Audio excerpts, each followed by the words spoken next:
Hi guys, welcome back to my channel. So இன்றைக்கி நம்ம பார்க்க போகிறது பார்த்திங்கன்னா home style chicken curry recipe எப்படி செய்யணும்னு சொல்லிட்டு தான். ஸோ வாங்க வீடியோக்குள்ளே போகலாம். இதுக்கு வந்துட்டு நான் சிம்பிள் இன்க்ரீடியன்ட்ஸ் தான் எடுத்திருக்கேன். ஸோ ஃபஸ்ட்டு வந்து நம்ம சிக்கன் எடுத்துக்கலாம். இது வந்து லீசியஸ்லேருந்து ஆர்டர் பண்ணியிருக்கேன், ஆன்லைனில் தான். ஸோ இது வந்து ஃப்ரோசன் சிக்கன் தான், கறிக்கட்டுன்னு இருக்கும். ஸ்கின்லெஸ் தான் எடுத்திருக்கேன், போனோடு எடுத்திருக்கேன். ஸோ இப்போ நம்ம கட் பண்ணிவிட்டு நம்ம க்ளீன் பண்ணிக்கலாம். ஸோ இதில் பெரிய சைஸஸ்லாம் இருக்கிறதுலாம் நான் வந்துட்டு சிசர் வச்சு நான் கட் பண்ணிக்கிறேன். என்கிட்ட பெரிய நைஃப் இல்லாதனால எனக்கு போனோடு இருக்கிறதுலாம் என்னால் கட் பண்ண முடியாது. ஸோ அதை வந்து அப்படியே வச்சாச்சு. மற்ற பீசஸ்லாம் வந்து நான் ஃப்ளஷ் பாட்டை மட்டும் நான் கட் பண்ணிடுறேன். நம்ம ஸ்லிட் போட்டுக்கலாம் லெக் பீசஸில், அப்போ தான் மசாலா இறங்கும். ஸோ இது எல்லாத்தையும் நம்ம வந்து இப்போ க்ளீன் பண்ணிடலாம். நான் ஒரு 6 times ஆச்சு வாஷ் பண்ணுவேன். அதுக்கப்புறமா நான் வந்து டர்மரிக் பவுடர் போட்டு வாஷ் பண்ணுவேன். ஸோ இது வந்துட்டு ஃப்ரோசன்னால கொஞ்சம் வந்து கூல்னஸ் இருக்கும். கொஞ்சம் நேரம் வச்சுட்டு அதுக்கப்புறமா நீங்கள் வாஷ் பண்ணி பண்ணுங்கள். ஸோ இப்போ நான் வந்து மஞ்சத்தூள் போட்டு நான் வாஷ் பண்ணிக்கிறேன். நல்லா க்ளீன் பண்ணிடுங்க, அந்த பிளட் அதுலேருந்து போகிற அளவுக்கு. ஸோ இப்போ வந்து மசாலா ஆட் பண்ணிக்கலாம். இப்போ நான் ஜிஞ்சர் கார்லிக் பேஸ்ட் ஆட் பண்ணிக்கிறேன். கூடவே வந்துட்டு நான் கரம் மசாலா போட்டுக்கிறேன், பெப்பர் பொடியும் போட்டுக்கிறேன், மல்லித்தூள் ஆட் பண்ணிக்கலாம். அண்டு மிளகாய் பொடி கொஞ்சமாக போட்டுக்குங்க. ஆயில் ஆட் பண்ணிக்கலாம்.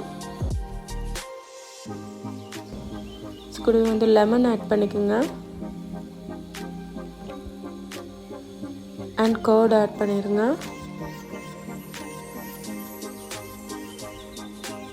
இப்போ வந்துட்டு நான் சால்ட்டு ஆட் பண்ணிக்கிறேன். ஸோ இதை நல்லா மிக்ஸ் பண்ணிடுங்க. நீங்கள் சீரக பொடியும் ஆட் பண்ணிக்கோங்க. நல்லா மிக்ஸ் பண்ணதுக்கப்புறமா மேக்னேட் ஆகட்டும். இது வந்துட்டு அப்போ தான் வந்து உங்களுக்கு கறி சாஃப்டாக இருக்கும். நீங்கள் குக் பண்ணும்போது ஈஸியாக வந்து குக் ஆயிரும். ஸோ இதை நல்லா மிக்ஸ் பண்ணி கொஞ்சம் நேரம் வச்சுட்டு நம்ம இப்போ வந்துட்டு ஆனியன் கட் பண்ணிக்குவோம். நான் 2 ஆனியன் எடுத்துக்கிறேன், மீடியம் சைஸ் ஆனியன். 4 பச்சை மிளகாய் எடுத்துக்கிறேன். கறி லீவ்ஸும் நான் ஆட் பண்ணிக்கிறேன். நீங்கள் ஜிஞ்சர் கார்லிக் பேஸ்ட்டு ஃப்ரெஷ்ஷாக நீங்கள் மேக் பண்ணியோடு போட்டுக்கலாம். நான் பெரிய ஆனியன் எடுத்திருக்கேன். நீங்கள் ஸ்மால் சைஸ் ஆனியன் போட்டதுனாலும் ஓகே தான்.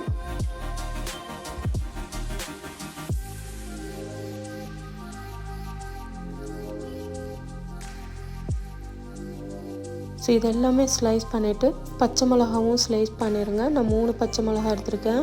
இப்போ வின்டர் சீசன்னால் கொஞ்சம் ஸ்பைஸியாக தான் நாங்கள் வந்து செய்வோம். கர்ட் ஆட் பண்ணியிருக்கனால அந்த ஸ்பைசினஸ் ரொம்ப தெரியாது.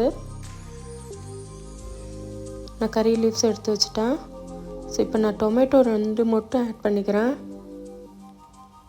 நடுவில் இருக்கிறத நீங்கள் எடுத்துருங்க. ஸோ இதுக்கப்புறமா நம்ம கட் பண்ணிவிட்டு இதை வந்து நான் கிரைண்ட் பண்ணி தான் போடுவேன் செப்ரேட்டாக, கடைசியில் தான் ஆட் பண்ணுவேன். ஸோ இப்போ வந்து ஆனியனையும் க்ரீன் சில்லியும் போட்டு நம்ம வந்து பேனில் வந்து ஃப்ரை பண்ண ஆரம்பிச்சிருவோம். ஆயில் ஊற்றிக்குவோம் தேவையான அளவு. ஸோ இதுலேயே வந்து பட்டை, இலை, கிராம்பு ஆட் பண்ணிக்கோங்க. ஸோ இதை நல்லா வந்து வதங்கிடுங்க.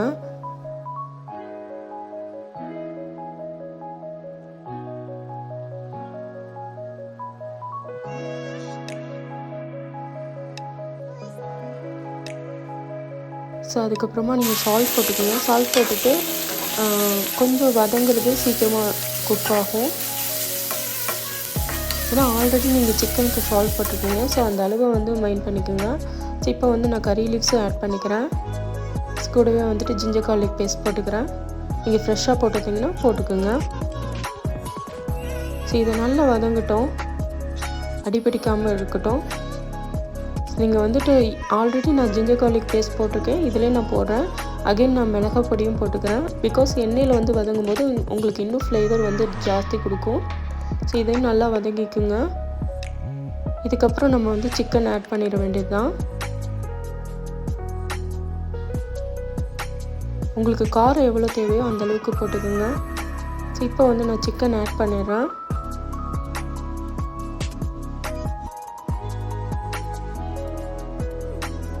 ஸோ தயிர் ஆட் பண்ணியிருக்கனால உங்களுக்கு சிக்கன் நல்லாவே சாஃப்டாக இருக்கும்.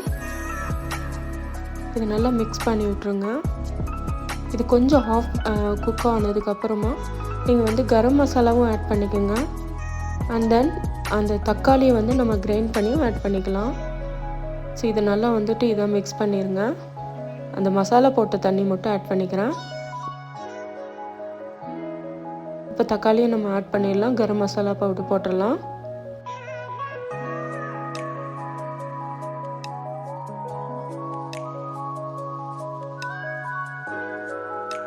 ஸோ இது எல்லாமே வந்துட்டு மிக்ஸ் பண்ணி விட்டுட்டு கொஞ்சம் நேரம் வந்து கொதிக்க விட்டுட்டு மீடியம் ஃப்ளேமில் வச்சுட்டு க்ளோஸ் பண்ணிடுங்க. இது சீக்கிரமாக குக் ஆயிரும் சிக்கனு. ஸோ அவ்வளோதான். உப்பு பத்தலைன்னா ஆட் பண்ணிக்கோங்க. ரைஸோடு வச்சு சாப்பிட்லாம், இல்லை இட்லியோடு வச்சு சாப்பிட்லாம். சூப்பராக இருக்கும்.